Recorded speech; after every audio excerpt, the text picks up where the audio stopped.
Ahoy, fellow cryptozoologists. And welcome aboard The Joy of Trek, a hidden podcast exploring the kitchens and space stations of Star Trek, all of it. I'm Kaki. I'm Kay.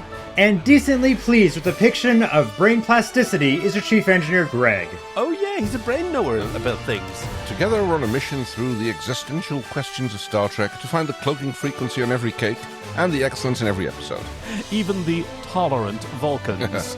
Because every episode must be someone's favourite, and it might as well be ours. So eat your Sundays and join us as we enjoy nutritionally deficient foods in The Joy of Trek. Welcome, everyone. Did you guess which episode we're recapping today? That's right, we are doing Voyager, Season 6, Episode 6, Riddles. First aired on November 3rd, 1999, with a story by Andrei Bormanis. Does that name ring a bell to you? Nope. Okay, then apparently I still can't resist the urge to do some trivia homework. Andrei Bormanis is the science consultant. Oh. The physics consultant on Star Trek. And apparently he contributed a story himself. Okay. I could say something nasty about that, but okay, let's not. So. It's pretty early to open both cannons. Teleplay by Robert Doherty and directed, for the first time, Roxanne Dawson. Right, yes, I know that. Yeah? Which is the reason why she doesn't appear in this episode. Yeah, she couldn't figure out a way to do that. I guess she didn't want to make it too hard on herself. Yeah. Which is probably a good idea. This was her first directorial credit. Right. And, several other Star Trek actors, Jonathan Frakes and Robert Duncan McNeil, Tom Paris, they would go on to have their directorial career absolutely eclipse their acting career. Oh, yeah, I suppose so. I think Roxanne Dawson did, the entirety of a season of The Foundation. Oh, wow. Yeah. Okay. Oh, that I did not know. Right, so let's see. We are doing. So what did people think about? Yeah. No. You have to do the recap first. Oh, right. Yeah, you always forget about this. Of course I do. You're like a dog who is just desperately trying not to look at the chore that he has to do. Well, I could be mean and say it's like Tuvix 2.0. You know, you're not the only one who made that comparison. Oh.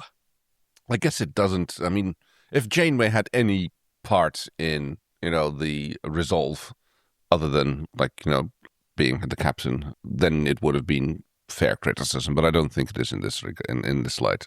Yeah. Okay. Because she's at no point involved in the decision whether or not Tuvok undergoes the procedure. So I found that doing the homework on the reviews instead of the trivia, I actually spend a lot more time on it than I even did on the trivia. Because the trivia, there's a lot about certainly the earlier era of Star Trek. Right. But they're nicely concentrated. It's usually Memory Alpha has a... Right, this one, there was very little on this episode. And certainly on the Wikipedia. Right, and also Memory Alpha fairly skimpy. But anyway. But I'm always looking for a spectrum of perspectives. Mm-hmm. And you definitely right that some people noticed, let me see, the Tuvix comparisons, or rather the absence of continuity.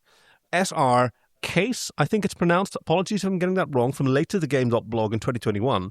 I almost wonder if Neelix remembers his time as part of Tuvix, and this has given him a deeper insight into Tuvok's real feelings. Yeah, that seems plausible, yeah. But it's not played. So the alternative is maybe he's just a nice guy. I'll be first. Neelix. He certainly tries to appear that way. Okay. We're gonna get into this. There were some more perspectives, and I'm just waiting for my technology to load. Yes, here we are again. Excellent. Let me see. There were some negative perspectives. Yeah, go on. Someone has a negative opinion on a Star Trek episode. Yeah, well, I didn't take the really rubbish ones. Right. Tony Wilkins, Order of Trinity blog, 2014. When Tuvok realizes how he has behaved toward Neelix, Tim Russ gave a very emotional performance, and I was a little choked up. It showed that Neelix was a true friend, even if that friendship wasn't wholly returned, and I was then infuriated by Tuvok at the end when he returned to normal and treated Neelix like normal. I left the episode disliking Tuvok immensely. See that. Yeah, right? See that sentiment, yeah. Okay. Another valid... I think you're kind of missing the point, though, that, at least that's the way I read it, is that he's just being himself, and this is just his way of... He's a Vulcan. He doesn't show emotion. Yeah. He doesn't show affection. He just treats him like that. And I think I mean, this is like in that regard, this is probably a gift towards Neelix, who has finally gotten that, what's the word, approval or affection from Tuvok that he's always been fighting so hard for. That's why he's always annoying Tuvok, because he desperately wants to Senpai to notice him and Daddy to love him. Oof. It's like a cat and a fennec being friends. I suppose. Right. Yeah. I've seen interactions with and you see the cat sort of crawling away, desperate for some alone time after 2 seconds of being reintroduced to each other, and the fennec is all over it. But you can tell, like, by the fact that the cat is not attacking. Right, yeah. That cat is crazy for that fennec, but this is what it looks like. Here we go again. Yeah. Uh-huh. No, I get that, yeah. So I'm on record as thinking that this is mentally healthy for Vulcans, right? Different brains need different things. Right. And for Vulcans, even though it's difficult, suppressing your emotions is a healthy thing if you have a Vulcan brain. Right. Ross Clare for StarTrek.com in 2023 makes a different comparison in an article that's really worth reading called "Tuvok was a champion of men's mental health." Mm-hmm. He has this example. He cites various examples throughout Voyager and concludes the Vulcan way of doing things appears eerily like the 21st century own methods of educating men, almost Victorian as has been described. Okay. The idea that boys don't cry, resulting in men don't feel, oppressing their emotions. In human men, that's very destructive. And he writes, get them when they're young, ensure they never show their true feelings, suggest that the eruption of bottled up emotions, bonfire anyone, is a more or less natural part of life. Boys will be boys, perhaps. Instead of facing up to it and challenging it, eventually distance yourself from everyone around you until you blow up. Right? An unhealthy way that many men in many cultures are educated. And yet Voyager also shows us an exaggerated version of what men could be if they weren't tied down by such constraining gender norms. In Riddles, Tuvok loses the barriers that prevent him from showing those emotions, and it is perhaps unsurprising that, given the ability to do and say as he feels, this Tuvok is a very pleasant fellow. Yeah. An unguarded Tuvok is able to play, make things, and to become actual friends with the crew, even Neelix. Without the cultural and social baggage, Tuvok would be an expressive individual who still retains the brilliance and talent that made him such a valuable officer on Voyager. Well, that raises the question, is he the way he is here because of neurological damage or because of memory loss? Yeah, a question that we don't know. And possibly the chief has something to say about this as well. I read another perspective. Oh, let me see. I mean, that would really say, like, are Vulcans the way they are because they are their nature, or how they're nurtured? It's basically the nature-nurture debate. Like, if you had Certainly. Yeah. But then apply to individuals who have both a different style of brain and a different style of culture. So, which are both foreign to us. Sure. Mark Oshiro from markwatches.net in 2017 has perspective about, like, he even starts with a content warning about ableism, PTSD, rehabilitation. He was very pleasantly surprised that so much of the episode focused on the rehabilitation part. Uh-huh. And one thing that he found very interesting, Mark Oshiro says, Neelix admits in this episode that he held Tuvok back by trying to make him conform to the past in the context of disability that's especially insidious. Sure, yeah. I've seen the term narcissistic wound being described, something that people who've experienced traumatic brain injury or other forms of brain injury, like being confronted with a high-performing version of themselves that they are not currently. Right. And being held to those standards by their, people around them can't help but but do that. It's extremely You used to be able to do this. Why don't you do it now? Yeah. Yeah. Even just implicitly. Right. Yeah. Right. Here, play Calto. You were great at it. Oh, it'll just come back to you. Right. Yes. Okay. Yeah. Now, sorry. I'm kind of waiting for you to continue because it sounded like you drifted off there in the middle of a. Oh, pardon me. I was also doing the thing where I was accessing the next bit. Everybody thought that both Ethan Phillips and Tim Russ gave the performance of a lifetime. Oh, yes, absolutely. They've always had fantastic, empathetic capabilities. Tim Russ didn't get a lot of opportunities to show that. No. And they had fantastic chemistry together. So Keith R.A. DeCandido, Reactor Mag 2021, performance of a lifetime as Tuvok does Flowers for Angenon in reverse. Wait, Flowers for Angenon? That sounds bad. It's an episode? Is that a Star Trek episode? No, it's a book by... Chief, who's the book by? The book is by Daniel Keyes. And sorry, Chief interrupted me. I actually do know who the book is by. And it's, you might know Lawnmower Man as an equivalent. I know the movie. Yeah, that's good enough. Wasn't that impressed by it, but no, but it did have an early. Was it Pierce Brosnan? Oh, was it? Yeah, and was it Vincent D'Onofrio as the Lawnmower Man? idea. I do not know.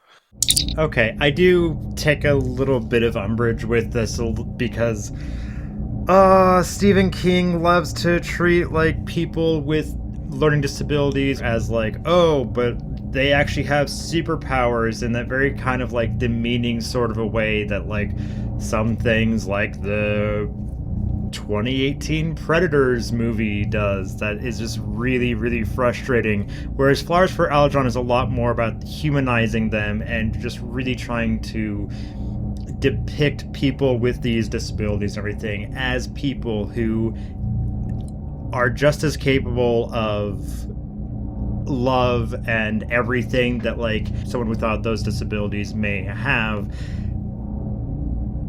And it's a tragedy, whereas King's is just like, oh no, but he's so smart and it's actually scary because I don't like how King does and deals with people with mental disabilities. I really don't. This is a long-standing vendetta against Stephen King on the part of me. I hate how he does this. But yes, Flowers for Algernon is fantastic, and it was adapted to a movie with Cliff Robertson, Uncle Ben from the Sam Raimi Spider-Man movies, called Charlie with a Y. Last one, I promise. Okay. And maybe this is a warp core or a plasma event. Bernd Schneider from Ex Astra Scientia, the awesome website, says, Tuvok sketches up a waveform without a scale on his cake. It is impossible to extract a frequency from this drawing. Maybe. I mean, if we know the display range of a tricorder, which is essentially what he's doing. Wait, a tricorder wouldn't have a variable... Sure, but you've got something to start working with, you know? Yeah, okay. What will be the default on Yeah, exactly. You have a waveform. We know a little bit about the decaying particles in the thing, so I can assume you should be able to get some information out of that. Oh, yeah, that's right. It'll give you a range to work with. Like it can I mean, I've got my own qualms about the frequency, but we'll get to that. Okay, looking forward to that.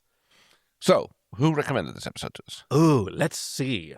Riddles was recommended by Annalise, who said, I think Annalise is a first-time submitter. Oh, thank you very much. Yeah, who said, every rewatch of Voyager, my partner and I have lightly different feelings about Neelix. I wonder if lightly is underlined for a reason. I wonder which camp, which side she's on, but let's go on. During a rewatch in 2020, as we were isolated from our loved ones, his desire to make their journey more comfortable, to find connections to their homes, really makes him endearing. A little of that has stuck with me during the rewatches since then. That's really cool.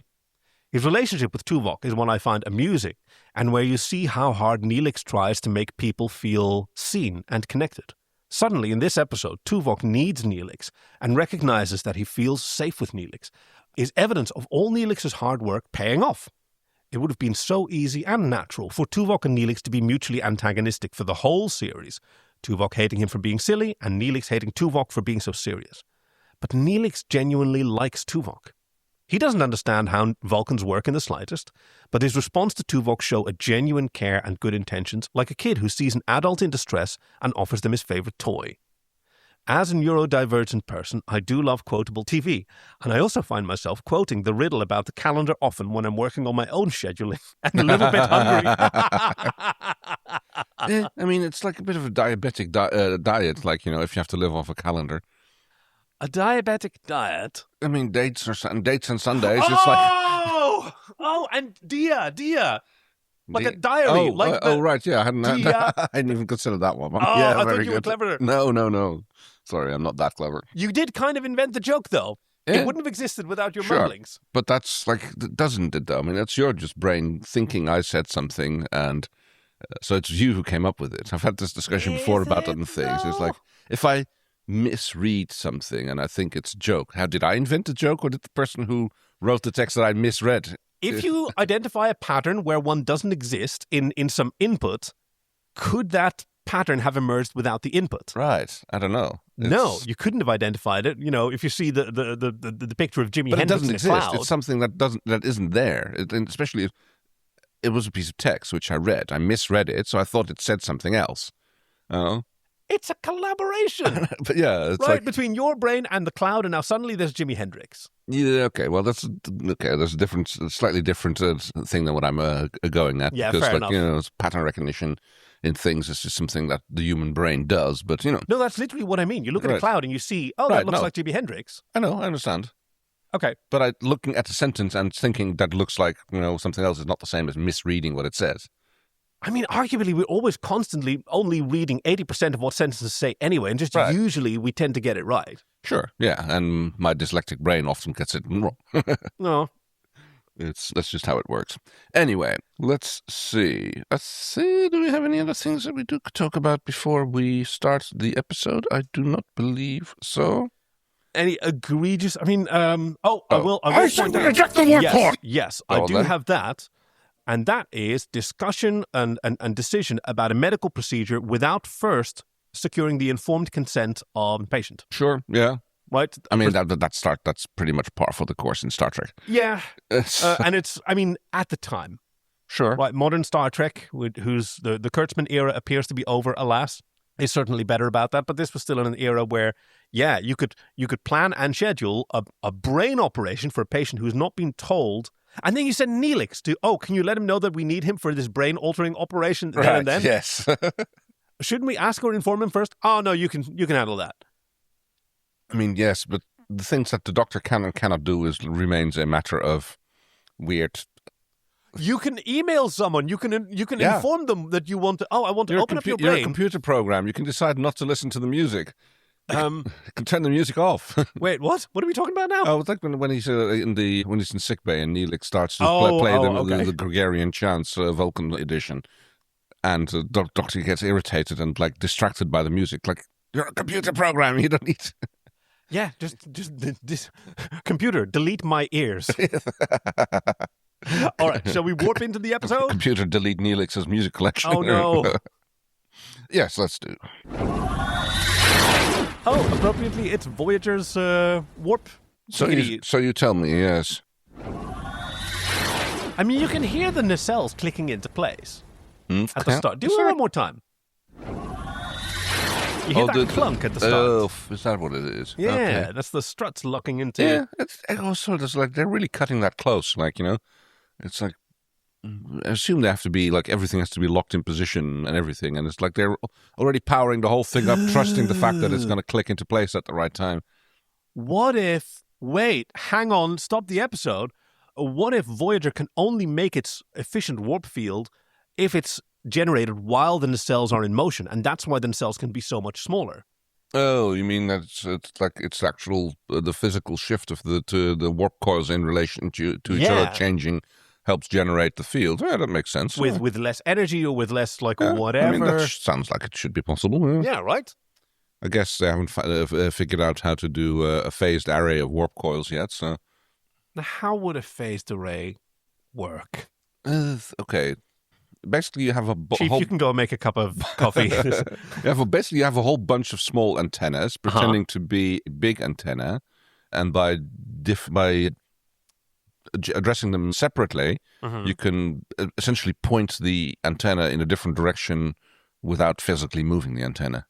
So it's basically Starlink satellites, Starlink receivers, or well, they're not receivers, they're antennas as well. Use that. So they're basically they can. It's just a flat disc which always points up, but because it's a phased array, they can just essentially pretend that like they're tracking a satellite. Right. Now, how am I supposed to visualize this? Is it like are they like turning themselves on and off like it's a ripple on the surface? They're basically just slightly out of phase, which means that the transmission is focused in a slight direction because of the interference of the waves. Oh, okay. So there's a slight time delay, I guess. I think that's how it works. Yeah. Yeah. So and that's because the interference in between, which should be one wave, gets pointed in a slightly direction because certain little antennas are just slightly off in their in their sensitivity. timing or frequency, which that's right, which because steers the wave. A light speed progressing wave from just over the horizon is going to reach one edge of your dish a little bit sooner than the other. Yeah. Well, that's really clever. So maybe it could be so. Yeah. So they probably still need the physical movement here, and then later iterations of the warp drive, they probably figured out how to phase that, and they don't need it anymore to get the higher efficiency. Anyway. Or maybe it's just like Pike and Una said, and Chief, stand by, please drop in the relevant quote here. But flipping it open's the best part. I like ours better, too. Well, flipping open is what they do when they come out of warp, I suppose. I mean, lock S-foils in attack position, accelerate to attack speed. Yes. Let's say that... This is coming dangerously close to hijinks. How about a game of species, starship, or anomaly? Species, starship, or anomaly? So how does that work? It's Neelix and Tuvok coming back from some diplomatic mission, and Neelix is tapping, and Neelix is bored, basically, and he's taking it out on Tuvok. Yeah, because he's finished all of Dora the Explorer twice. Yeah. And he has filed his ambassador's log. Yeah, yeah. And Tuvok didn't think to bring a second coloring book. That doesn't work. He doesn't get to play his 15 questions. I mean, like, you think of something, a species, normally you're a space starship, and he has 15 questions to get with it. Is it a species?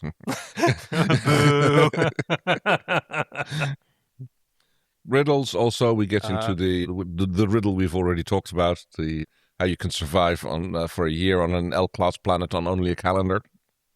Oh, yeah, very, very good. It is a theoretical possibility that such planetoids contain hot water springs, which could sustain the man for several weeks. How could a hot water spring sustain someone? Maybe simple life forms that give you edibles, eat some mollusks. I mean, we don't know exactly what an L-class is, but if the assumption is that without hot springs, he definitely can't live for more than a few weeks, and definitely not for a few years. Right. I mean, assume that like the class system is used basically. So M-class planets are human habitable, normal. So L is a little bit before that, so presumably colder. I think they get... Oh, but fun. We learn in Enterprise that M is not like a progressive letter of the... It comes from the Vulcan classification system. It's Minshara. Oh, okay. And they don't have the same, letter order. Right. Oh, okay. I did not know that. So based on this fact, I'm going to assume that L means cold. That's what I was thinking, yes. Okay. And that's why, it's also because Tuvok says there might be hot springs, which would allow him to, if they're hot springs are a good thing, so therefore there are probably few things on them on an L class, so that's what I would assume. Anyway, he basically decides to get up and... to find some peace and quiet. Because of... And for anyone who's at home just edging with curiosity and hasn't watched this episode, the ensign has survived because... Why? Because he feasted on dates from the calendar. Yes, there we go. Your answer is merely wordplay. Well, okay, so that's... I kind of a little bit surprised, because you'd think that a Vulcan knows what a riddle is and how it usually works, little clevernesses. Yeah, exactly. Linguistic clevernesses. Wordplay, lateral association. Exactly, thinking outside the box. And why would a Vulcan not be delighted by this? Right, yeah. Well, he wouldn't show it. He might be, but he certainly wouldn't show it. And in this case, he shows it by wandering off towards the back of the... I think this is the Delta Flyer they're on, I think. Yeah, that's right. Which, like the DS9 runabout, turns out to have a whole suite of rooms behind it. Oh, whatever the plot requires, I guess. Yep. Sometimes that door in the back opens straight into the outside, whatever planet they've landed on, and sometimes there's a whole extra suite. It's a TARDIS. It's a cool-looking TARDIS. And while he takes a seat on a jump seat, grabs a random pad, he notices that the rear tactical pattern station is active. And... there appears to be a download in progress. Yeah, good security, guys. Yeah. And it's kind of cool. He's standing in this tiny room, but it looks huge because of the wide angle and the higher angle of view. And as he notices something, we see something coalesce in front of him that immediately attacks him. Yep, zap. And Tuvok is zapped.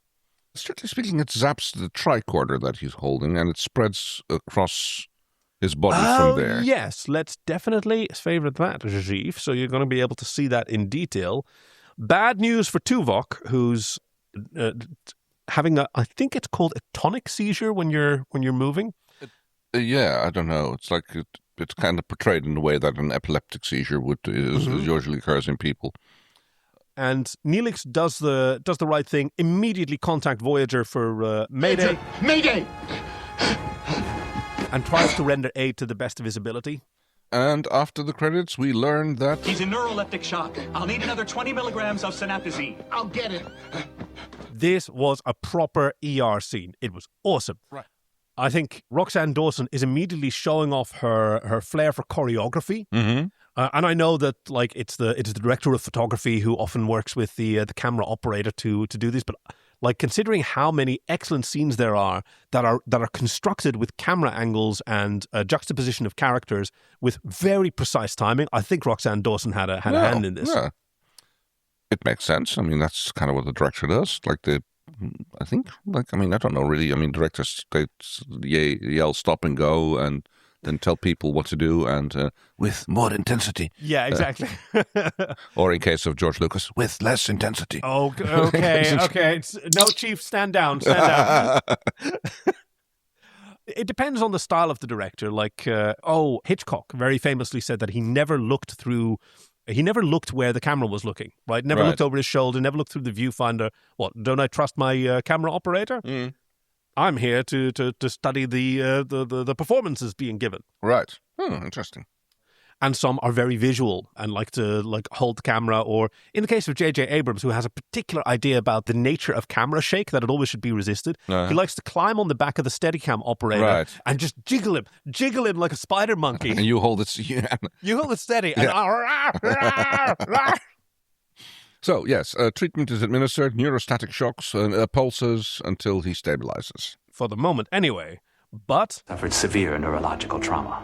Some kind of alien weapon. And the captain, who's arrived and assists the doctor along with Neelix, asks Neelix, hey, did you scan the surrounding space? And he admits, kind of not. Yeah. I didn't mean to scan for cloaked ships. I'm sorry. No, you saved Tuvok's life. Yeah, you're busy. It's like it's not like you could do the job of an entire crew when you're trying to help someone and you focused on the right thing. Get the ship into safety. But yes, they're going to contact the Kasat, the species that Neelix had been contacting, to see if they might be able to help. You know anything of this? Is this happened in your neck of the woods? Is there anything that wouldn't be the first time that the species that are being talked to are duplicious and have other interest in mind, but nothing like that in this case. No, I read that from one of the other reviewers as well, who was sort of set up for, maybe the Kasat are more nefarious than we're led to believe, something Voyager likes to do, and was pleasantly surprised by the character twist. The only Nasat we get to see, Kasat, not Nasat, is Deputy Investigator Narok, who impresses everyone by being able to name everyone in the room. Because homework. I familiarized myself with the facts on the way here. He looks vaguely familiar. I don't know if I've seen him in other things. Yes. Chief, can you tell us the name of this actor? Yes, that would be Mark Moses. He also appeared as young Jonathan Archer's dad in Broken Bow, the premiere of Enterprise. Okay. That's probably not where I recognize him from. Chief, where else might Kay have known him from? Well, he was in Platoon, he was in Mad Men, he was in Homeland, he was in Desperate Housewives. He's just another actor that has been in a ton of stuff. He was in Malcolm in the Middle, he was in JAG, he was in a bunch of Law and Orders. He's just an actor that's been in a lot of stuff, just a working actor. Looking forward to hearing that. In about 6 to 8 weeks? Yeah. I think his role here is very much Fox Mulder. Sorry, yeah, absolutely. Right? The sort of casual suit, I believe. The haircut, he does believe. He is a true believer. Because he says... Based on the information you provided, it is my opinion that he was a victim of the Beneth. The Shadow People. Yeah. The Shadow People? The Shadow People. Dun, dun, dun. And it's interesting how the director, how Roxanne Dawson sort of frames the two shot. On the one hand, we have a Narok with a security officer. I think that's Lieutenant Ayala over his shoulder. Like real up close. And in the other shot, you've got Neelix, Chakotay, and Janeway growing ever more skeptical, Yeah. the latter two, but Neelix stays in front and stays hopeful. Right. But I agree completely on your Fox Mulder analogy because he's like, because my government's official position is that the Beneth do not exist. Non-believers. Yeah, it's early series Fox Mulder. Oh, Ryan Coogler is working on a reboot of X-Files, and I'm so excited. Oh, wow. So, yeah, why so skeptical? Because, well, there's not really been very many encounters, and it's not really, can't really prove anything. It's just like there seems to be a pattern to them, but it's vague at the best. Yep. But his hypothesis is that this species tends to attack or, attack. Right, well... I believe they've been attempts by the Beneth to assess the technology of new arrivals. Because it's always when new people show up that they get attacked 12 times so far. We're lucky number 13. Yep. And they have a habit of scanning them, and they are... And for making sure he would not tell anyone what he saw. Maybe that's what the tricorder was destroyed. Because he'd found the cloaking frequency concept never before or since discussed on Star Trek. Oh, okay. Well, I mean, I thought there was this. I have to revise my my opinion on that because I was like, okay, how the hell do they know about this cloaking frequency? But he actually mentioned he's actually talking to Neelix when he's doing the scanning, and he actually mentions it. So it is possible that they knew that. Because I was like, how are they conclusion jumping to this whole frequency thing that Tuvok's supposed to know? Yeah. Because he was in the back and Neelix was in the front. There's no way that they could know that. But he's actually talking to Neelix. They were on the comms, yeah. Right. So I kind of missed that in the watch. So I'll have to revisit my... there goes my... No, you can be mean and petty. It's okay. You've been very, very good this month. Be a little pettiness as a treat. As a treat. Yes. Captain, I don't blame you for finding my theories a bit eccentric. There's a reason that he's still a deputy assistant backup courier investigator. But he brought some special equipment.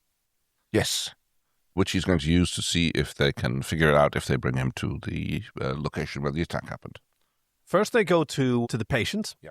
And, this was still the 4:3 era of television ratios. Uh-huh. So when there's a bunch of people clustering around someone, it's a very busy frame. Right, yes. Got the Doctor, Janeway, Neelix in the background, Narok in the foreground, and way down below is Tuvok. And you have to have them all in frame so that you can get this dialogue shot in 6 minutes so you can move on to the next room. Right. I mean, I noticed that they did that later on as well when they are talking to Tuvok about what happened. And it was like... Yeah, you got Tuvok sitting in the front and everybody else standing behind him, leaning over him, which is really not the way that you should be talking to someone who is just gone through traumatic experience and has no idea what's going on. No, it's it looks... especially asking questions into different ears. Right. Yes. But that was how he was experiencing it at the time. It was a very good visual metaphor. So Janeway and Narok go off to do more investigating, but Neelix stays behind, which the Doctor questions. Yeah.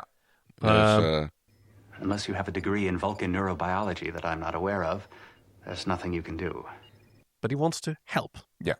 And the Doctor understands that. The Doctor actually has a pattern of showing deep understanding of broader patient care. So also caring for the people around it. They need things to do. You need, health isn't just stopping the bleeding. He has definitely made his progress in his bedside manners.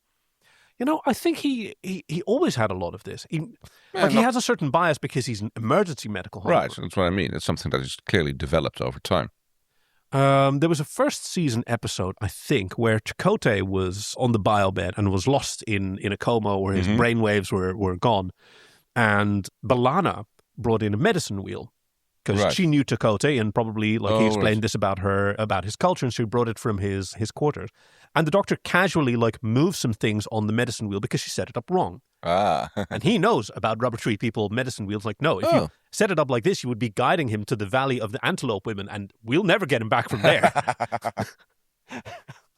But he explains it to him that in rare conditions, people who've been in a coma were still responsive to external stimuli, which Neelix takes to with his usual decorum and restraint. Yeah. Yeah. Our friend Tony's dog, Chase, who wants to play. Like, that's the only interaction. And, you know, if you don't show immediate interest in rope, his favorite toy, he will drop rope and go and get ball. Yeah. And if ball doesn't work, and you'll wind up... try rope again. And then just go back and forth desperately until you have a pyramid of drool-infested like dog toys around your legs. If he was half as interested in like scritches or petting or whatever, but no. He gets so much more attention, yes. No, it's just rope. Yeah, don't touch me. Rope. It's rope time, baby. Rope is love. He is, Neelix is quietly basically moving all of Tuvok's stuff from his room to his sick bay. Yeah, he's wheeling a trolley with flowers and incense and his whatchamacallit, the Vulcan harp thing. Oh yes, his lute or lyre. Camel toe game. Camel toe game. Wow. Okay. What? And he brought a book, the Proto-Vulcan drama, Clash on the Fireplanes. Which he will be... I'll be performing all 23 parts myself. It's like, you can just hear, yeah, you can feel the eye roll. Actually, it was something that I mentioned, like Tuvok's epic eye roll in the beginning of the episode when he's... Yeah. So much for not showing your emotions, Mr. Vulcan. Uh-huh. So, yes, instead he goes... How about some music? So we get the Gregorian chants by the Vulcan choir of, what's the one again? Lamenting Slaves or something. Oh, yes. Let's see if that makes it through the diabolical technology.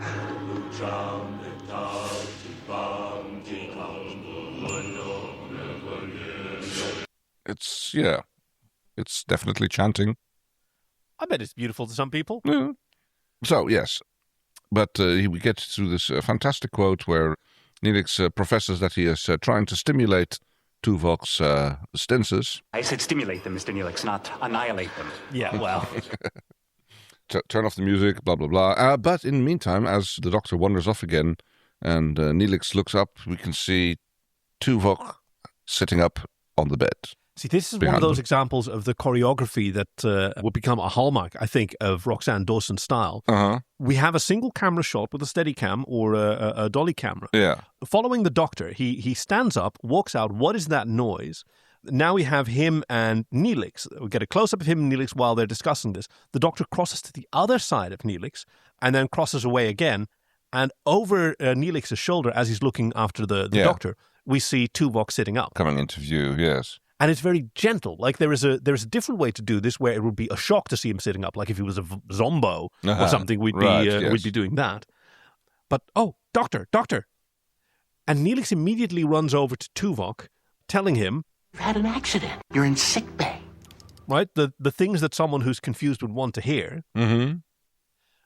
The Doctor tries to scan him, which he flinches away from. Yeah. And Neelix just takes it gently. Oh, don't worry, it's only tricorder C. He uses it on himself. Yep. And then it's like something that, you often see doctors doing, especially when treating little kids. It's like, it's just a tongue depressor. And it doesn't put it on their arm first. See, it doesn't hurt or anything. Just. And the Doctor is impressed. Which allows him the Doctor to eventually scan Tuvok, and it compliments. Well done, Mr. Neelix. Back on this time on the Delta Flyer. Yes, there's a sort of CSI setup. Janeway 7 and Narok. And Wally's beheaded cousin. Wally's beheaded... Oh, wow, yeah. He has a device that looks like... in other terms, it's been described as a Viewmaster. Right, that's what you mean, yeah. With some bits. Millennials, look it up. To me, it looks like, a little bit like Wally's cousin who's had his head taken off and is like being brought along there. He's also got a cool handheld device with neat colors on it. There's Narok. Which is conveniently held with the display side facing the camera rather than the person he's showing it to. Yeah, well... It is a Viewmaster, isn't it? It kind of looks like it, yes. It is nicely finished. It's got this red sheen to it. Oh, yeah, very well done.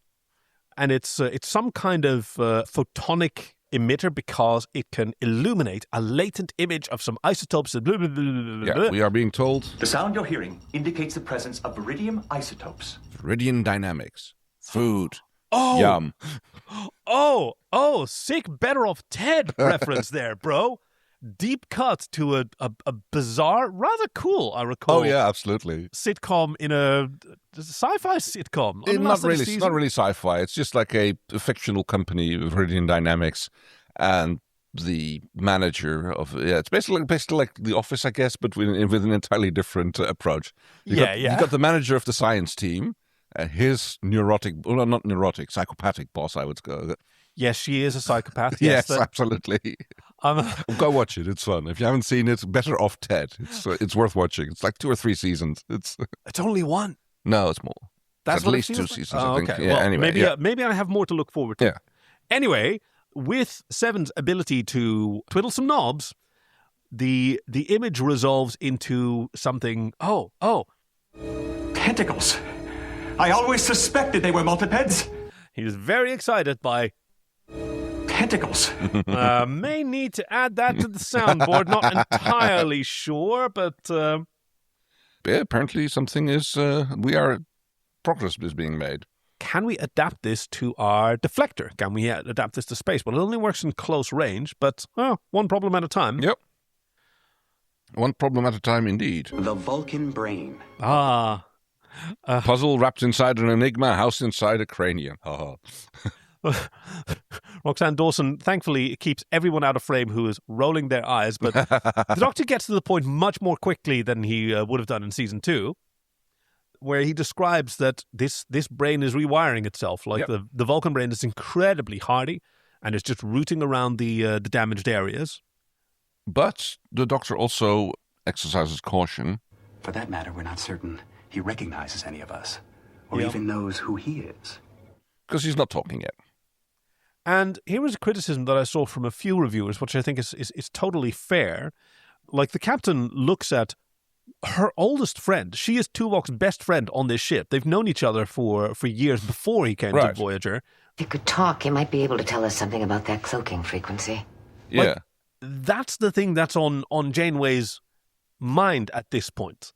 Like, yeah, well, I think that's coming from her own desire to be able to do something, because she is on, like, if we find these aliens, we can get information about the weapon. If we know about the weapon, it might help us in curing him. But, like, if you saw this episode in isolation, you wouldn't know that there was any history between Janeway and Tuvok, no, I right? absolutely agree, no. I mean, in Tuvix, that was handled a lot better, because there's certainly, like, you could definitely take the reading that Janeway kills Tuvix because she wants her friend back. Right, yes. Right, something we can relate to, maybe not agree with. No, absolutely. But yes, he goes, it starts off with a little tour of the bridge. I want to drop in this quote. Tuvok will be back to his old self before you can say live long and prosper. Right, that's what Neelix says to Janeway, and that's that sort of pernicious comparing someone's current state to their past state. Yeah. We just need to fix him. Exactly. So yes, the tour. It's all very uncomfortable. Everybody's just standing there going like, what do we do? What do we say? It's like, oh, we were just running a diagnostic and this is where you used to work. I'm really appreciating Roxanne Dawson's mise en scène here, because there's all these scenes where we're following Tuvok and Neelix, and then the camera does it just turns to the right, and we find out that there's 3 people standing real close to them. Yeah. And it's very jarring, which is Tuvok's experience. He's going into all these unfamiliar spaces, and these unfamiliar people are standing real close to him. Doing unfamiliar things. This is like everybody's not at their usual station. Tom Paris is at Ops. Kim is also not at his usual station. He's at Tactical instead of whatever it is that he normally does. He says he's... just keeping it warm for you? Yeah. I bet you've said that to people before, Harry. And we see Tuvok curiously sort of thumbing around, and everyone goes, oh, he's remembering. But no, because he activates the photon tubes. Yes. Which is, okay, maybe that's a little plasma event here. Which even in universe. Oh. Because according to Captain Picard in Hero Worship, this should be impossible for him to do this, since Starfleet terminals have multiple safeguards in place, including access codes to prevent accidental input. So since he doesn't have since he's lost his memory, it would be very unlikely that he could accidentally activate the photon torpedo array. Yeah. Well, we all know what we think about Star Trek's OPSEC in this, and let's be fair, any other era. Yeah. He quickly gets ushered out after that little occurrence. Yeah, we'll be back later. And more awkward silence on the bridge by everybody standing there like, well, that didn't go very well. Yeah, it's not what we hoped for. We hoped... No. But that's the thing. Everyone hopes for a sudden miraculous cure. Right. Because we are still magical thinkers. As rational as we are, we still have those hopes. And it ends in the Tuvok's quarters. Thank you, that's the word I was looking for. As the Vulcan. Paris once referred to it as the Vulcan Vault. Meanwhile, on the bridge, they're going to try... What? Narc. On the bridge, they're going to try Mr. Narok's... Oh, Narc? Is that something we're going to do something with that? Narok? No, he's not a narc. I don't think so. They do a first test of the giant Viewmaster that I assume they've strapped to the front of Voyager's deflector dish. Yep. And immediately, a ship becomes visible. Yep. Oh, whoa. I'd call that a pretty successful test. They've been watching us all along. Now, hail them. Which one? Because there's a whole fucking fleet around them. Yep. They we come in peace, and they give them the good old Vulcan hello. What? Well, the aliens. Oh, Voyager is chasing one. Not at that point. They're literally just like exposing this whole bunch of ships that's hanging out around them. They try to hail them. Then they charge weapons. Yeah. Right. I think they shoot them first. Yeah. That doesn't seem to be... No. Okay, so the order is... Weapons. Shields. They're scrambling, Captain, in all directions. Follow the lead vessel. Right. And it's only when they're following a vessel that's clearly trying to get away that vessel, yes, fires back at Voyager. They're scrambling, Captain, in all directions. You see the camera shake. It's like they definitely get between shields and they're scrambling. There's definitely a hit here. Shields. Oh. Okay, they're scrambling, Captain. Yeah. There's a bang of the ship getting hit, and then they shoot and then run. At least that's how I read the scene. Fair enough. Yes, there is the camera shake. I was going off the text in the right. In the thumbnail, so I think you're right there. Yeah. I mean, even if they are following them and they're getting shot at, it's like, these people attacked a crew member. They're it's not like they're not in their rights to have a little, at least ask for a little recourse. Yeah. And Tuvok is terrified. Yes. He's clutching a chair, and this is a person who isn't currently known to understand what's being said to him. Right. Let alone what's happening. He's hearing banging and shaking. And Neelix does the important thing. He stays with him. He lies to him. Huh. I told you you'd be safe. Yeah, I mean... Yeah. That is a lie, but what else do you do? True. Like when you're with someone with and I won't just say children or people with disabilities or whatever, but with someone who doesn't have full contextual grasp of what's happening. Yeah. You've got to present them with something that makes sense, that doesn't require that context in order to understand why you should feel good about it. Yeah. And that you're safe with me. Sure. Yeah, that's fine. And Tuvok says, "You told me I wouldn't be hurt." Yes, because I'm skipping forward to a bit because Neelix is surprised and asks him to explain what did you just say? Keep talking, essentially, because he wants to encourage. And Tuvok has fully grammatically correct speech. One presumes that this is English rather than his native Vulcan. You never know in Star Trek. They might be running the universal translator constantly. Yes. I've always wondered how that works when people do William Shatner-length pauses in their speech. Right. In a language that has a different word order. Oh, very good point, yes. Now that he can talk, it's time for an interrogation. Yes. We need Tuvok to tell us anything he can remember about the attack. Yeah, Fox Mulder is like chomping at the bit. Trying to get as much information out of him as possible. Neelix is also in the captain's ready room and says he's fragile. And the captain promises... Gladly, I promise. Okay. All right, yeah. Tuvok has been kept waiting outside during this conversation. Yeah, sitting on a little chair outside I think he's not even sitting on the chair. He's sitting on this is the captain's ready room, I think, or the briefing room. It's off to the side of the bridge, and I think he's just sitting on the stairs. sitting on the step down. Yeah. Comfy. So, and this is the shot I was talking about. Like, you can see, like, everybody's crowding around him. Yes, exactly. It's like standing in front of him, like, from behind. Like, it's leaning down. It's looming. exactly how you, like, interrogate someone. And it's not exactly how you, like, try to gently ease someone into providing them into providing you with the information you're after. No, exactly. And you see Janeway physically trying to express what she said earlier. We'll be gentle as we can, because even though Fox Mulder keeps looming over and yelling into his ear, she actually takes a knee so that she's lower than Tuvok, which now gives him even more directions that his attention has to be spread in between. Right. You recorded his cloaking frequency, but the tricorder was damaged and the information was lost. And I was scanning, and what did you see? And he has a little flashback. Yeah. But his answer is, I don't remember.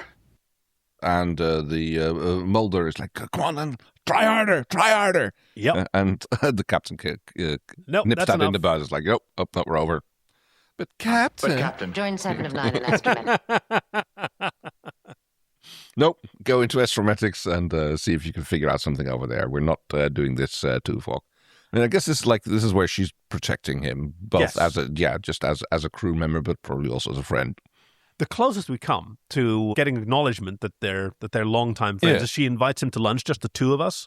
But he says, I prefer to stay with Neelix. Yeah. Because he doesn't know her. Like, he's only seen her in situations where he was quite uncomfortable, and even though she did protect him a little bit, she didn't, care about him the way that Neelix did. Yep. More attempts are made to jostle his memory, this time by Kim, who is trying to teach him how to play the Vulcan, whatever game it is. Mikado. It always looked like space Vulcan Mikado with I don't know. Except you're trying to assemble the pile instead of breaking it down. It's kind of like that ladder game, Reach for the Moon or something. Oh yeah. Or Jenga. Vulcan variety. Again, Jenga's deconstruction. Reverse Jenga. Well, actually, no, you also build a tower in Jenga, but yeah. What if you had... Hold on. I'm just thinking about the excellent Christopher Nolan film Tenet with the time reversal. Yeah. What if you have... Okay. You play both sides, right? Both sides of Jenga. Yeah. But one of your versions is time reversed. So they're picking blocks from the top of the tower and trying to shove them back in? Yeah. So both of you are destroying and constructing a tower, and it has no beginning and no end. And I don't know where I was going from this. I just really like Tenet. Well, it does have a beginning and an end. It's like at some people start playing. Well, actually, from one person's view, at some point, so if I'm the forward-going person, from my perspective, I build the tower, and we start playing the game until the tower collapses. From reverse me, the tower, dude. Yeah, this is a literal scene in Tenet. Right. Yeah, for reverse me uses his ability to manipulate basically his timey-wimey ability to make the tower rise up. Yes, exactly. And then plays it down until the tower is reduced to its lowest entropic state. Yes. Yes. And the game is over, and we break down the tower. Yes. Because there's a brilliant scene in Tenet where there's a massive giant battle, and part of the coordinated attack is that, like, in the middle of the battle, and they have timers, right? Yeah. Half the soldiers moving forward, half the soldiers back, and they know halfway through we're going to make a massive distraction, and there's bazooka teams on both sides, and there's this tower, and they both shoot it from both sides of the timeline. Yeah. Now, in one timeline, as they're approaching, the tower is half rubble. The entire top half is gone, and they shoot the bottom half. Yeah. In reverse, the other half of the timeline is that, let me see, the entire tower is rubble and it just reforms completely, and then they shoot the top half. Right. So only for a split second is the entire tower complete. Huh. Yeah. Because in the past it's missing the top half, and in the future it's, just a pile of rubble, yeah. Yeah, because the top half, which is intact, falls down. Yeah. Falling down, nice bridge, is what happens to the game. Yeah. It's a fussy little game. I don't like this game. Very good. Now, I wonder what's going on in Tuvok's mind. Because, like, is he sort of, like, feeling extremely frustrated because he feels that he should be able to do this? Or is it just the expectations that he's frustrated maybe by? A bit of both. I mean, the way he's clutching that game piece and tentatively placing it there, I'd say that's like someone who realizes that he should be able to do this and doesn't think that he can and doesn't know what to do. And that's exacerbated by everybody else around standing there watching him doing it and standing there waiting for it, like, do it, go on then, you can do it. Where he's like, no, I can't. And it turns out that he doesn't. Oh, it's the feeling of being lied to when you're not prepared for it. Like, maybe. Well, look at it from his perspective. He doesn't know anything about it. People that he rely on tell him, you can do this. Oh, well, I must believe them, right? I'm going to trust them. I must be able to do this. And then being confronted, like, I can't do this. Yeah. Are they liars or am I bad? Like, those are very frustrating. I mean, it's literally, Neelix. You can do it. You can do it. Cool, and then you can do it. And he's like, no, I don't like it. And he stalks off angrily. And he goes off to look at his personnel record that the doctor helped him find. Much to his frustration. Because he is an instructor. He used to be a Starfleet instructor, 17 commendations of valor, husband, father, and you're an extraordinary man. And I was an extraordinary fellow. And Neelix is like, you're still the same person. It's like, no, I'm obviously not. And like, if you're saying that, then you're lying. Look how much progress you've made already. That didn't mean to do that, but... And I think this scene is really brilliant, especially the way that Tim Russ plays it. Because he's progressed to an almost early teenage state in his... where he's already drawing conclusions. And from an adult's perspective, you're drawing that conclusion way too prematurely. Like, life experience takes much longer to build up before you can draw a conclusion like, I'm not going to be good at this. Right. But that's just what it looks like to us. Right? From Tuvok's perspective, I've been at this for days. That's literally half the life I can remember, and I still can't do it. Yeah. Well, but he also knows that, I mean, he's been told that he used to be able to do it, and he's got neurological damage. It's not like I guess he's not expecting to having to learn this in this time, but having to just remember how to do it. Yeah. But yes, he gets angrier and angrier. I'll never be him again. And Neelix says, A Vulcan mind. I'm not a Vulcan! And shoves him away. Yeah, not anymore. And he starts like flipping the tables, pulling the drapes down. Yeah, very much a very emotional outburst, basically. And it's really valid. Like that phrase, I'm not a Vulcan. At the time, seeing this for the first time, I thought that was stupid. You know, you were born a Vulcan. That's a species trait. But like Vulcan also means culture. Right. Yeah, of course. That's where you get to the whole, back to the nature versus nurture debate. It's like, is a Vulcan who's not raised as Vulcan would he still be, having that yearning for logic and control and stuff, or is that something? Yeah. Is that a cultural affectation, or is that just a result of their neuroscience makeup? I mean, Worf is kind of an example of that. Sure. Right? Raised by the Rozhenkos in Minsk. Right. Is he a Klingon? He certainly thinks so, but he's also been exposed to what people think Klingons are like, and he has, of course, presumably read a lot about Klingons. So that's not exactly, he tries to live up to the expectation of what he thinks a Klingon should be. Right. What I mean is when he says, I am a Klingon, that doesn't mean the same thing as when someone who's raised on Kronos. Right. Yeah. And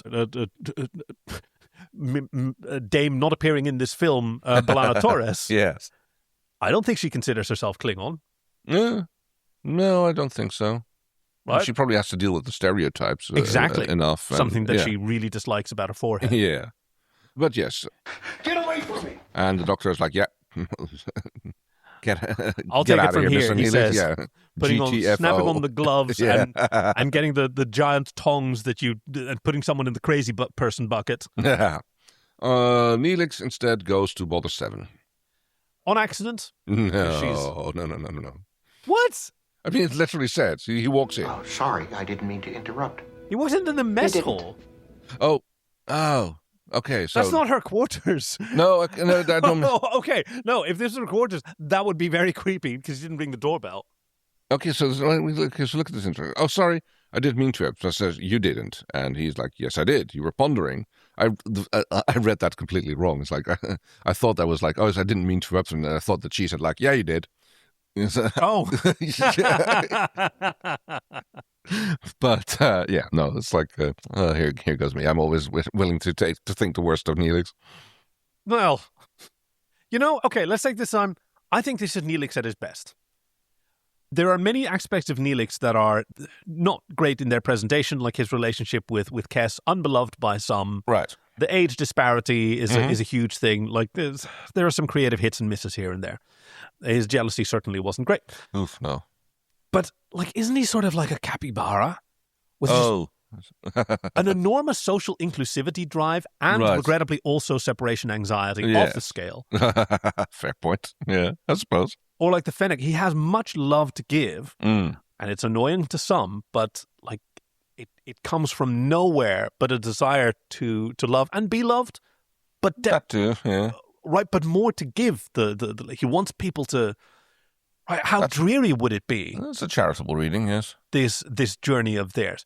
He left his home for them. He's got nothing going on. Isn't that the thing? I mean, I don't remember enough about like how that went, but it sounded more like he wanted to tag along because reasons. Because certainly that's how it started. But like he stuck around with this species that he doesn't know, going in a direction like of space away from his home. Yeah. And he stayed with them because... Maybe he didn't like his people at home. Yeah, who knows? Yeah, exactly. So he started like, how do you find something invisible? To which he doesn't have an answer. No. Because he considers that quite a riddle, which is a shame, because in other episodes, it's been Neelix's insights that have sometimes helped to unlock things. Something that I try to get better at when people... Okay, when I have a problem, and I explain it to people. Yeah. I don't want them subconsciously, no, maybe consciously, to solve it. Okay. Because then I feel stupid, right? I should have come up with it myself. I actually just want them to realize, that's intractable, so I can be upset with them for failing to help me because I'm upset with myself for failing to do it, right? Right, yeah. But what I see people doing with Neelix, like they say, you probably don't know warp physics. Well, explain it to me anyway. Yeah. And he's a rubber duck who quacks back. Yeah. And then they actually think about, like, why would he think that this is a possible solution? And that sometimes unlocks things. Yeah, I suppose that makes sense, yeah. But he goes and asks Seven. When is a Vulcan? No longer a Vulcan? And after he sets her right that he's, like, not being literal about it, it is that a... In that case, a person is no longer Vulcan when he's lost his logic. So, which is the situation that Tuvok is in right now. Yeah. But, and rather than fix him, Seven correctly points out to him that Janeway helped fix her, quote unquote. But not by restoring me to what I'd been. By helping me discover what I could become. So like, you're doing the wrong thing. You're trying to turn him back into old Tuvok. Yes. And you have to help him grow into what he can be, not what he used to be. Which is brilliant insight. Because I thought this was also really interesting. She talked about... Hive mind. I lost many abilities that I had acquired as a drone. But I adapted. She acquired abilities as a drone. Yeah. That one is interesting. Yeah. I mean, it's always a bit difficult with the Borg, you know? Yeah. That being the whole collective thing. It's like, is it due to implants? Is it due to... Like, what do they do? It's like, do the individuals still sort of exist on some level? Somehow, maybe it's like, you know, the little... The Spider Bros novel that you talked to me about, where they send off Children of Time, some information to the cephalopods thing, would just like send a request off to one of their tentacle brains, and here you go deal with that. Maybe that's how the Borg do it. Children of Ruin, the secret. They put a bunch of drones, like, okay, you guys go work on this problem for a bit. And, subtasks. Exactly. Yeah. After this discovery, or how he's been told by Seven, he goes off to see Tuvok again, who has made him a flower of wax. Out of candle wax. What a lovely medium. Yeah. So it's carefully sort of dripping some wax, and it's this blue, multi-petaled, it looks like a lily flower, a water lily flower. Oh. With thin petals. Right, yes. Because he apologizes to Neelix. I shouldn't have shouted at you. And he explains that he was angry and he was frustrated. And this is, it seems a nothing scene, but here is Tuvok, who has worked through the emotions that he feels, and now he's expressing them. Yes. In a healthy way. He's asking for forgiveness. He's offering like a physical representation. This means how I actually feel. You're important to me. Mm. And Neelix says that he's the one who should be apologizing because he basically tells Tuvok the lesson that he's just learned by talking to Seven. Yeah. And Tuvok internalizes that you're disappointed in me because I can't do anything as well as I did before. But Neelix has just learned from Seven. Maybe there are things that you can do better. Like making this flower. Like old Tuvok would never have done that, such a thing. It would never waste have of time to him. Yeah, exactly. It never occurred to him that Neelix's feelings would have been hurt. Right. And that this was such a thoughtful way to do that. And you would have certainly never have made me a gift. And to his surprise, like, wait, we weren't friends? Well, and this is difficult to explain, but... Yeah, well, I thought of you as... I thought you were my friend, but you didn't think that back. Basically what Neelix has to admit. And it's difficult for Tuvok to understand in this case, but Neelix has reached the point where he's no longer simplifying complex truths. He's giving them to Tuvok, and now you need to work them out. Well, he's you got a much better sense of humor now. But I like to smile. So, no more Calto, no more meditation, no more logic problems. I want to do something else. Yes, what can we do instead? That's awesome. And it turns out, dessert. A triple chocolate Wiki fruit sundae with warm Fetrin sauce.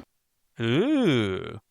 And it's an unusual combination when he serves it to... Paris is very suspicious of this. Tom and Harry. Fetrin sauce on a Sunday. I misheard that. And I thought, like, oh, it's so decadent. It is the Sabbath. We observe the Lord's Day here. I kind of got that vibe from that sentence as well, yes. It's like, oh, no, wait, Sunday. Sunday, the dessert Where thing. does that name come from? Chief, you haven't had much to do this episode. All right, so this is where we actually get into a fun situation because this is a hotly contested issue because a bunch of different places all claim to be the birthplace of the Sunday. There's some good evidence of potentially it being from Two Rivers, Wisconsin, or Ithaca, New York. And both of these places both have it being a thing where it was only available on Sundays. And then maybe the changing of Sunday from ending with a Y to ending with an E may have been a potential trademark thing. This is very hotly contested, and it's...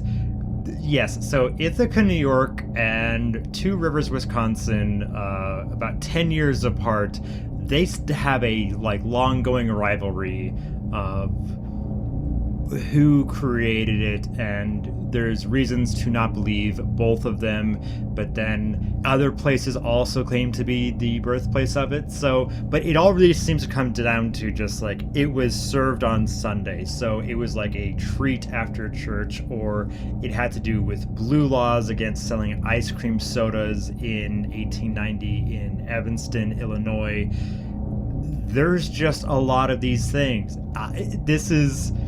I thought this was going to be simple, and it's not. I thought it was Sunday, haha, funny. And it's no, everyone's just arguing over who does this. I don't know. This is honestly very fascinating for me, and I think there's been books written about this. This is I think I need to read more on this because this is, oh man, they are mad. They're mad at each other. Thank you. Never would have thought that. Let's see. So yes, turns out he's been busy creating old news recipes and combinations and things that Neelix would never have thought about. Including sweet Leola root tart. Leola root, the much unloved vegetable that seems to be a staple of many of his stews. Oh, okay. They joke about it. Tom and Harry often are like, the endless Leola roots that he seemed to enjoy. Oh, okay. But much like the potato, it has a sweet cousin as well. Oh, okay, yeah. And sweet potato pie is a delight. They like it. Yeah, you better watch out, Neelix. Tuvok may put you out of a job. Yeah. To which Tom Paris goes well, yep, that's I'll vote for that one. Don't be a butt, Tom. And the captain walks in with some delight. He gets to she gets to try the terra nut souffle. And everybody is absolutely delighted about his culinary creations. And she still, takes the opportunity, when he's in this relaxed state, now I'm going to try ask him. Yep. And, I think she's earned enough trust that Tuvok will do it. And he isn't immediately frightened by it because it's been a horrible experience before. Yeah, you can see he's distressed a little bit by it. He's definitely not in his comfort zone when she asks him about it. But he does make the effort.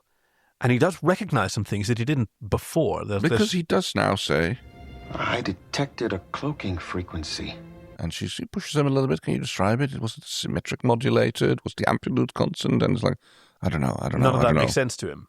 But and since he's been holding a piping bag all the time, and he was decorating, what was it? A pistachio cake with para cream sauce. Oh, very good.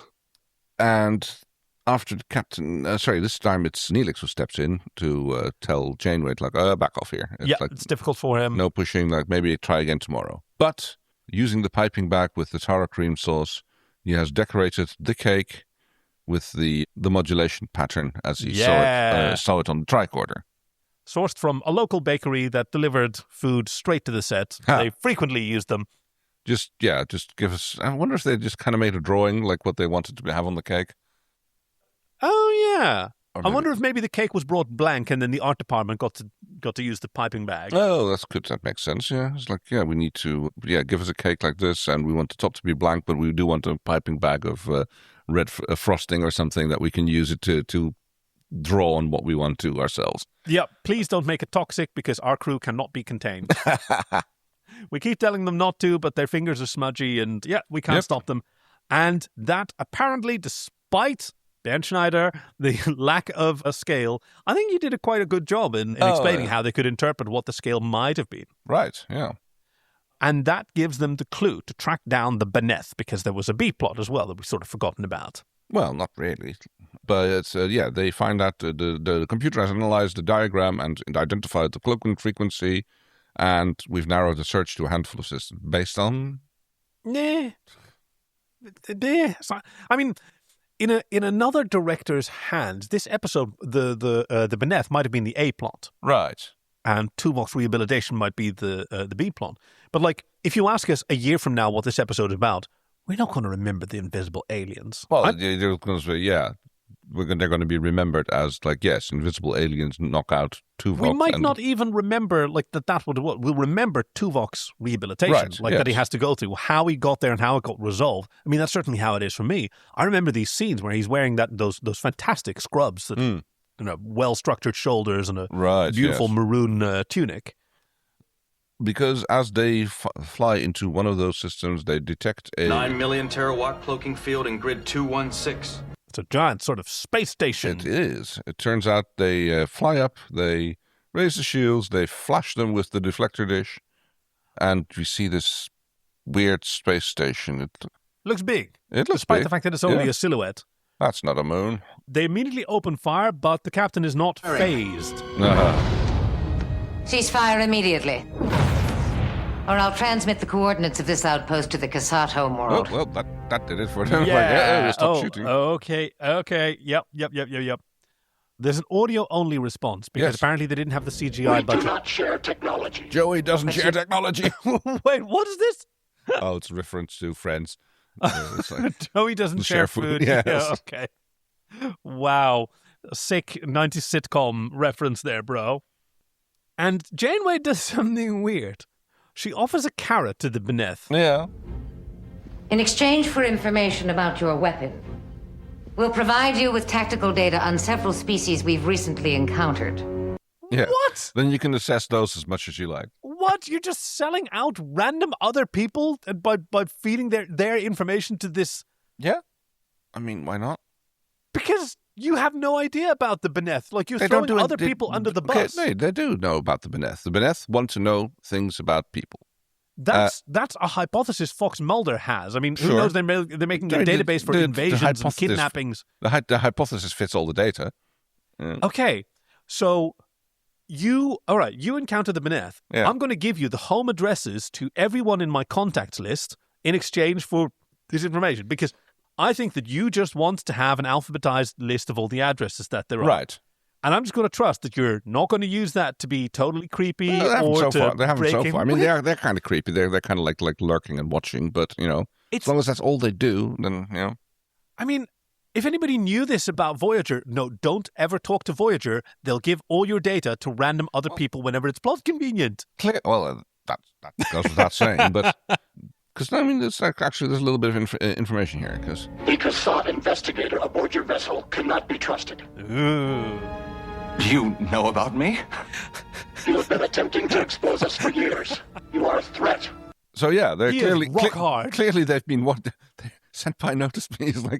Yeah. But so clearly, they do a lot of watching. They know exactly what's going on. They've been monitoring him. They're the kind of guy who likes to watch. Well, yeah. As Archer would say. Yes, I guess so, yeah.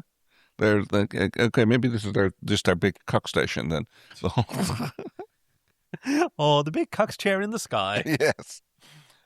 And now comes the surprise reveal, which a lot of reviewers really appreciated because it's not that the Cassat are actually more sinister. It's a sort of a character turn. Because, this investigator who wanted to expose the Beneth to his people and earn that validation, there's something that he apparently wants even more, and that's to be a decent person.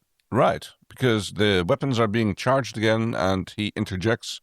It was my photolytic converter that allowed Voyager to decloak you. And I'm willing to give it up if you give them the information they need about the weapon, and you can use the photolytic converter to improve your cloaking technology, so we won't be able to detect you. And that's such a Star Trek solution. Yeah, and such a Janeway solution, because I don't think you're going to get as good an offer from the Cassat's homeworld. It would be a shame if you forced me to hail them. Well, we've got the carrot, and here comes the stick. That's such a Janeway move. Like Una and La'an going, good cop, bad cop! Damn it, too slow. But yes, they come to an agreement, and now we get to this lovely scene where apparently the treatment plan has been made and discussed without the patient, involving the patient. Yeah, because Neelix walks in on him listening to jazz. It really swings.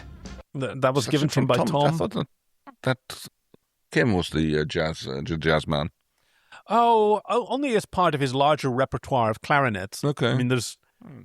Clarinet is a pretty classical jazz instrument. Right? Yeah. So that's the overlap. No, Tom is a fan of specific era of Earth history that was both recognizable to television audiences in the 90s and just barely public domain. Right, yes. So that was his specific niche. That's pretty much all of Star Trek. It's always like this obsession about early 20th century culture and movies and stuff, which that were either public in the public domain, yes, or owned by Paramount. But, yes. Tuvok has The doctors analyzed the banana weapon, and he's devised a procedure to treat you. And Tuvok, who was just excited to share a trip he wanted to take with Neelix to go to the Risa water park. Oh, yes. The Risa water recreation park on the holodeck. Yeah. What we know about Risa, Tuvok, it's not the kind of water sports that you're thinking of. Wow. So just really think about that. But yes, he says, I wish he never drawn the picture on the cake. Because I don't wish to undergo the procedure. And Neelix tries to dismiss it. Oh, you've just got the pre-op jitters, and that was all completely missing the point here. Yeah. Both of you, at this point, only Neelix, you remember being Tuvoks. You remember begging for your life. Yeah.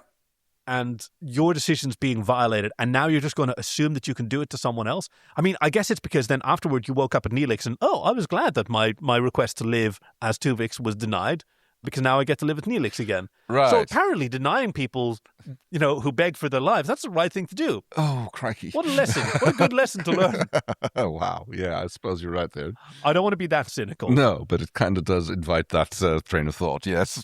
I mean, they have been cynical. Some of the reviewers mentioned as well that one of the overarching problems with Voyager was that all the character biographies were just a single line bio, and they never developed beyond that. Now, of course, it's hugely simplistic. Yeah. But, whenever something happens in Voyager that's disappointing, You know, from a plot point of view, when you desire more continuity, that is a fair summary to sometimes make. Yeah, it's retrodden. Tuvok is always logical, but yeah, it kind of admire. He says like, "Oh, you'll be able to do these great things, work on the bridge, do science, but girls just want to have fun." Yeah, I want to be able to have fun. More importantly, with you. Yeah, and I won't be able to. And then Neelix is like, yeah, shows that like, yeah, you will, but you just won't call it that.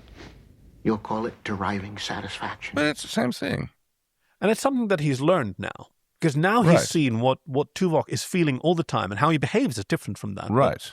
Because, you'll experience them, but you won't but he won't express them. Probably not. So I think to your one of the questions that you first asked was like, does he have a mental or cognitive disability due to the weapon, or has he lost his, is he Etch-a-Sketched? Is his Etch-a-Sketch cleared of his hang-ups? And I think this suggests maybe the latter.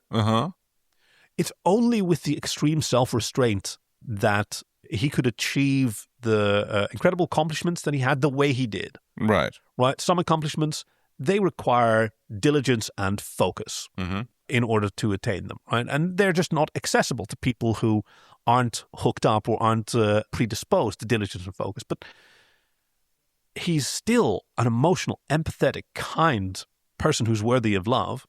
And I think Neelix now knows it about him. Right. In a way that he only had to infer before.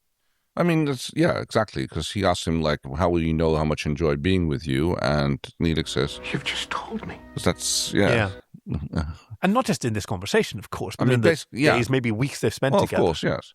Basically, Neelix has finally gotten the validation that he wanted out of Tuvok, and now he's willing to go back to the old situation now that he knows that it's... That's certainly a component of it. I want to argue that that's uncharitable, and that it's really... But of course, everyone has their what they want out of a relationship, and that's totally fair. And he admits, like, I asked him, why do you want me to go back? And he admits... Because this crew needs its tactical officer on the bridge. And I wouldn't be a very good friend if I ignored that. Right. So it's like, it'd be selfish of me to try and keep you the way you are now. Yeah. And it actually shades of Tuvok. And there might be a little bit of ableism in here as well, because like you're a more useful person when you've got your full ability.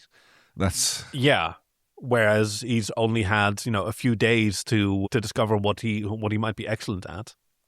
I think there's a missed opportunity, but that would have required more sort of continuity. Right. Yeah. Like, if you stay like this, then your children are orphaned. Oh, also a good point. Which you right now are fine with, but the Tuvok that you were, you would consider anything, right? You would gladly give this up in order to be the father that your children will need when you return. Like that's a goal that you have. How old are his children? Presumably they're adults. I think we only once ever get to see an image of his children, but it's a fake vision. But they seem to be young. Actually, that makes sense because he also tells. I don't know which episode it was. We did it a little while ago, where he tells them that he is confident that his partner is taking care of his children in their absence.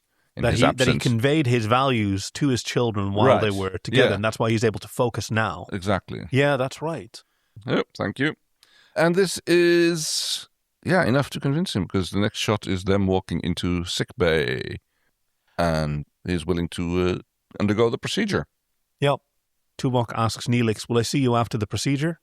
And Neelix is kind of heartbroken, like, yep, but you won't want to anymore. And I'm going to miss him.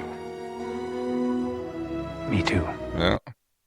Then we get a close-up shot of the medical bed, which is kind of short, I just noticed. It's like Tuvok barely fits on it. Yeah, that's right. I mean, all the sets on Voyager were kind of small. One of the key sort of operational efficiencies that the series managed to attain. That there's a lot of recurring sets, and they're compact because Voyager's a compact ship. I guess so. Yeah. But cut to lights out on Tuvok and cuts to the mess hall, where Neelix is cooking and Tuvok wanders in deeply enthralled by his datapad. Yep. Utterly ignoring Neelix. Yep. who says, "Good to see you up and about." And trying to engage him in conversation, which Tuvok is declining. Yeah, doctor's approved. Would you like some champagne? Tea will suffice. And he's I'm gonna host a special dinner tonight in honor of your return. I don't suppose you want to make some dessert? Yeah.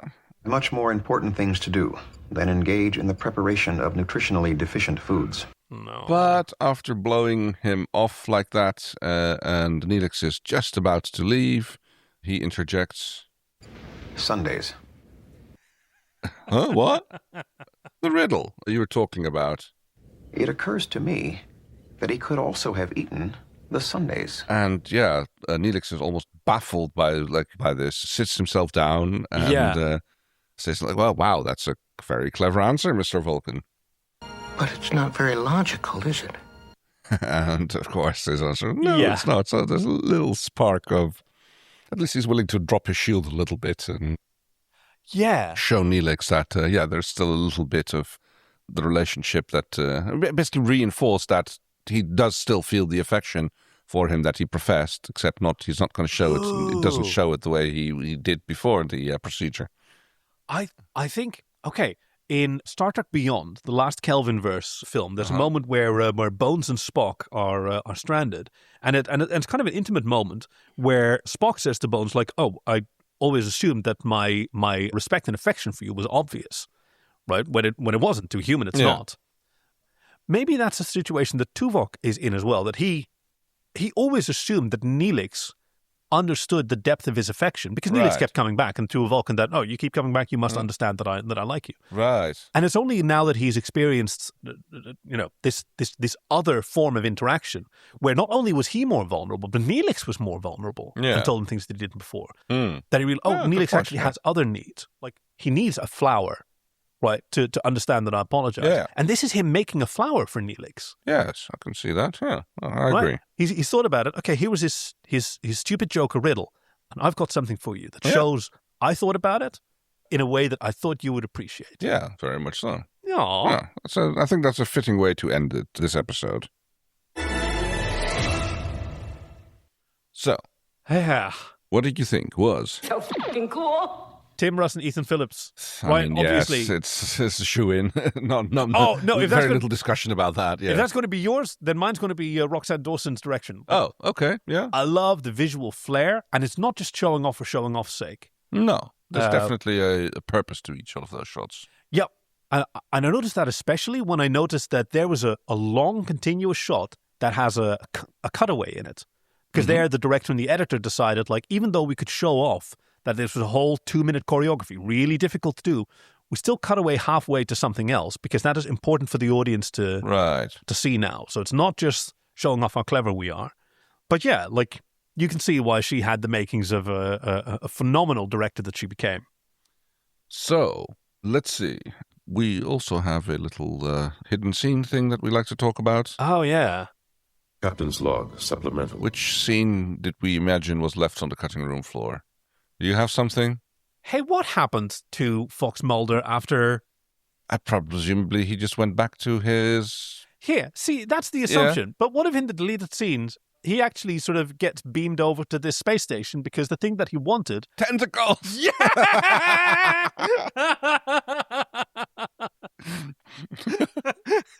Finally, tentacles. Oh, geez, get a room, you guys. Oh, that's not right.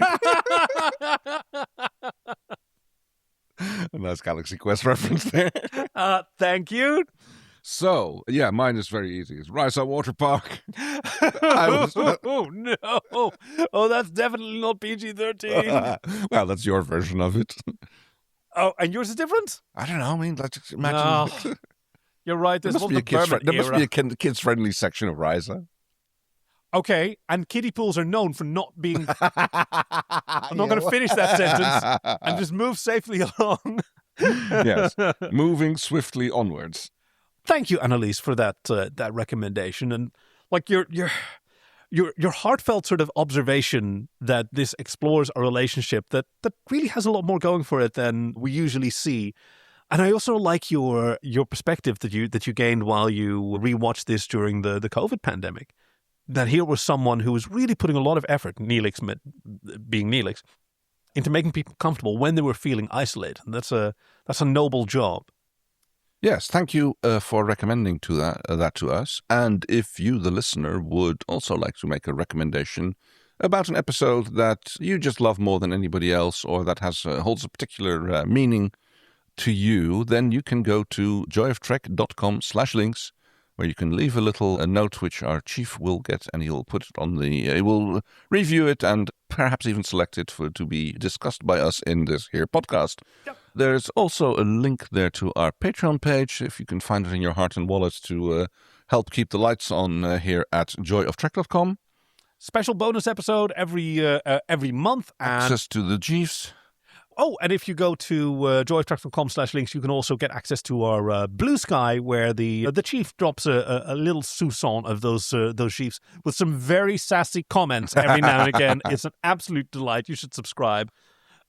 And we look forward to hearing from you. What the chief also drops is a trail of audio breadcrumbs that will hopefully lead us to guess what is... Next time on an all-new episode of Star Trek. I think this is the smoothest we've ever done it, Yeah, thank you. Yeah, I'm really impressed with both of us. You especially. You set a standard for me to aspire to. All right, are you ready for the first clue? Yeah, bring it on. Incoming. I'd like to report 2 missing people, a blonde and a brunette. Okay, so what was the first part of that sentence? I'd like to report 2 missing people. A blonde and a brunette. Okay. Sounds a little sassy. I almost want to say Tom Paris, but like 2 Voyagers in a row? I'm going to go Dixon Hill again. You know, ooh, I like that. Clue number 2. Her sensors are picking up a subspace oscillation. What the hell does that mean? Yeah. Okay, what is a subspace oscillation? What the hell does that mean? Is it a titillated ocelot? All right. It sounds lower decksy, that last bit. Not completely. I'm also thinking that I'm still going with the Dixon Hill episode. Okay. It's another I think your hypothesis is strongest so far. Clue number 3. Ladies and gentlemen, and all androgynous creatures, your attention, please. Okay. Not very clear on which era this is. Not really, no. Oh, maybe he's doing a voice. Maybe it's a prodigy? Could Star Trek prodigy? Don't know. Okay. Not submissive? Am I? What? I have no idea. I don't know what it is, but I'm into it. Yeah. Tell me your needs and I'll tell you my price. Tell me your needs and I'll tell you my price. That sounds Ferengi. I'm thinking Q, maybe? Ooh, that's a good thought.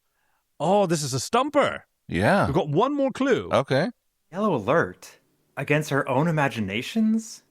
Our own imaginations. Ah. I mean, that sounds like a TOS line. Could be. Did they do yellow alerts on TOS?